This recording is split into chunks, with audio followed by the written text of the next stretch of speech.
Ringing up Christopher Browell, as I normally do, every day.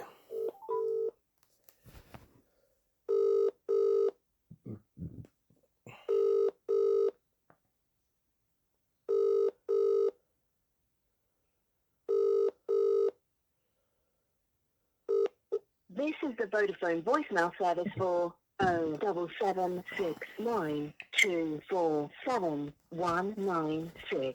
Please leave a message after the tone. When you finish recording, please hang up or press the hash key for more options. Yes, good afternoon, Mr. Browell. It's Mr. Hussain here, once again leaving you my daily message, which you're continuously looking to ignore and fail to reply upon. Today is 65 days since you've last kidnapped my brother and are holding him at ransom or in your care and custody without giving me any further information. This is I can't express how wrong this is of you, the local authority, to do this. You know how wrong it is. But then the right or wrong is not really your prerogative, is it? It's about power and control more than anything else. Today is the 12th of October 2023.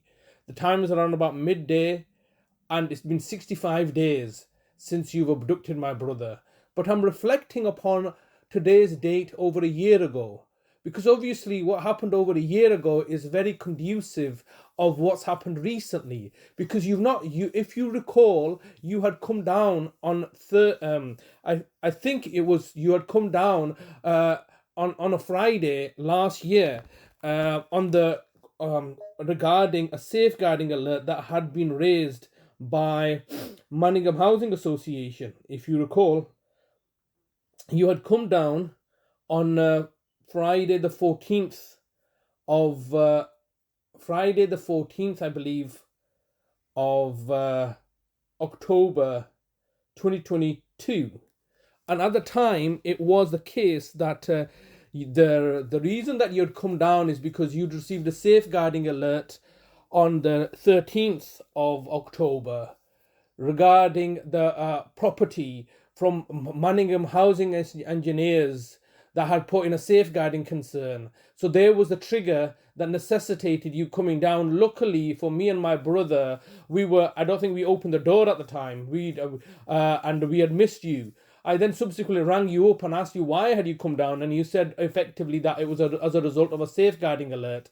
And then when I started to dig a little bit deeper regarding what safeguarding alert, who's raised the safeguarding alert, and then you told me Manningham Housing Engineers, and Manningham Housing Engineers had received a court order. Manningham had secured a court order before District Judge Foster at the end of September to an application they had put in August last year regarding looking to do a gas safety inspection. So this was the pretext this time. There always needs to be a pretext, and this was the pretext that Manningham Housing Engineers have entered the property. They've been so concerned, alarmed at the state of the property that they've raised the safeguarding alert to you. If you recall, you were very hesitant to provide me with that information. I had to press you several times to give me this information. Eventually I found out, and I said, well, that makes no sense, because the safety engineers, the gas safety engineers from Manningham Housing, even though they had a court order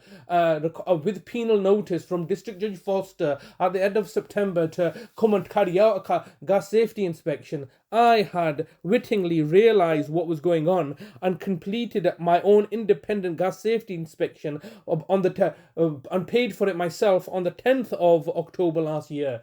So the need for them to carry out a safety inspection was redundant, and so they didn't even enter the property. So upon a reflection, now the penny has dropped, because with hindsight, you can't see what's happening at the time. Only do you realize later on, oh my God, this was a joint enterprise. So the local authority were working with Manningham Housing Association for the solicitors to put in an order back in August to come and forcibly carry out a gas safety inspection. And that was then railroaded through in the courts by District Judge Foster, who had put a penal notice at a hearing that I didn't even attend. All right, so it was under there was everything in place at the time, because if you recall at the time in August, the court proceedings, the court protection proceedings had issued an order which I hadn't received until the very day 14th of October last year. I would receive information from the court of protection stating that the final hearing has happened in my absence, judiciously, once again in my absence. This was meant to be a final hearing after the courts had been made aware in April that my brothers in March and April that my brothers refusing to be partake in a mental capacity assessment, and I had presented the last mental capacity assessment that I had commissioned of August 2021. So there was something clearly fraudulent going on there. A court of protection order that was happened judiciously at the end of May was not issued out until August, and then we did not receive it until October. So there was something very fishy going on there, which obviously you then subsequently came to deliver in December to us. All very, very fraught with fraud. But the bottom line is that at the time you had come down, and it was then the penny had dropped. This is all fraud, because you people have just worked together in order to put this narrative together, and it all fell apart. And at the same time, the GP practices were refusing to engage with me. You had no doubt, without a shadow of a doubt, you had all 15 seconds recording time remaining. No doubt, without a shadow of a doubt, all of you people worked together in order to kidnap my brother on last year on the 14th of October, and it all fell apart. And then subsequently, you've done it now in August. This is quite clearly a contrivance. This is clearly fraudulent, and this is not the first attempt that you've attempted to kidnap my brother. Sorry, your recording time has expired. To leave your message, press 1. Leaving my message, press 1. Message sent. Thank you for calling. Goodbye. So once again, I'm leaving him a message, but now you see, in hindsight, everything has now come crystal clear to me. Why, when they were doing something like kind of dodgy, and you think, well, why are they acting dodgy for? Why didn't they give me a straightforward answer? And this is the reason why, because they're acting with fraud and deception and corruption. They cannot act in any other way other than with fraud, deception, and corruption. This is why they've done this. They have come along and done this last year, around about the same time on the 12th of October, a safeguarding alert. On the 12th of October, a gas safety inspection was to be carried out with a penal notice. So therefore, in my absence, the housing association, the courts, the judge, all together worked together in order to initiate a safeguarding alert. Because remember, last year they were desperate to get somebody to instigate a safeguarding alert. So that was the trigger. And Shagufta had come down on the 11th of September and failed to achieve this because I did not let her into the property. I think later on, a month later, on the 7th of October, me and Shagufta Shagufta and I and Talib went for a meal together. So that once again it could not be triggered. Then they came down and tried to trigger it through Manningham Housing, which they were looking to do. That failed. Then they tried to get Adalat to poison us. That failed. And then so there were several attempts last year in order to get some trigger in place. They couldn't get a trigger in place in order to instigate safeguarding alerts to justify their actions, because what they're doing is they know what needs to be done legally, and so therefore they raise false flags in order to initiate what they require or desire in order to justify their action. So this all happened last year. So now when I look back upon it, I see, this is what you were trying to do, and this is why you were not giving me the answers, and this is why you were being evasive and dodgy and malevolent at the time, or which was raising our issue, was suspicions on my part. And now it all makes sense. So this was a preemptive plan last year to kidnap my brother from our home after they had commissioned the services of District Judge Beckley in London to have put through an order that I didn't even receive. I didn't even receive this order until on the 14th of October. And then I realized, I see what you've done. And the order is basically granting everything to Bradford Council. And I'm raising concerns and issues then in October that the social worker Christopher Browell does not come and deliver this order until sometime in December under the instructions of the Office of the Public Guardian. So this was a collated enterprise.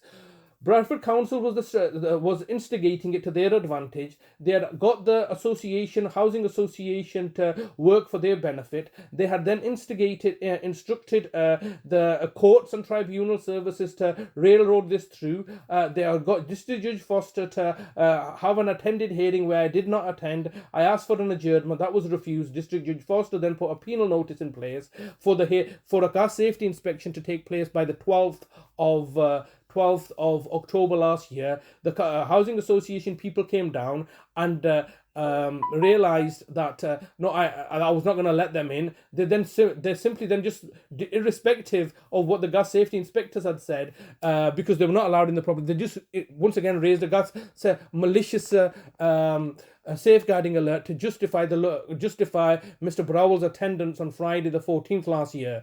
And at the same time, in August last year, they had instructed the Department of Work and Pensions to unilaterally suspend my payments, which I only became aware of in October. Around about this time last year in October, I became aware that the payments had been stopped by Bradford Council through the collusion of the Department of Work and Pension. So there was a multi-agency joint enterprise in order to abduct my brother last year, and it all somehow fell apart because of the fact that I had paid for the gas safety inspection myself on the 10th of October, and the bottom line being that after I had paid for this, the trigger could not work. And I also rang up Mr. Browell to inquire about what had happened. Why had he come down unilaterally without ringing me up or without informing me? And then when he mentioned the dreaded word of safety, a welfare check, then I realized, I see, this is why. So you came down to trigger a welfare check under the pretext that you were following safeguarding concerns. So that all happened last year, and you see now then now the aspect of 65 days prior to today, on the 8th of August, they just couldn't not get somebody to trigger the safeguarding alert. So they just made something up that I was going to try to kill my brother, or they had suspicions that I had murdered my brother, and that justified them coming down. But then when they came down, the police saw that my brother was in the car, and that should have dissipated the situation. But they wanted to escalate the situation, and now that they've done this, they're not giving me any answers. Once again, not being open and transparent, because they know the fact that they'll get caught out in the fraud and deception. Are absolutely ridiculous and horrendous. But what can one do but persevere, be persistent, and persevere to their lies? And inshallah, they will get caught out once again. Today's a lovely day that my brother should be with me. I should be taking care of my brother. It's a nice sunny day. My brother should be in my care. I should be helping him recover from his traumas. But instead, the local authority insists on inflicting further traumas in order to justify their existence, in order to drug him and make him a benefit mule for their benefit.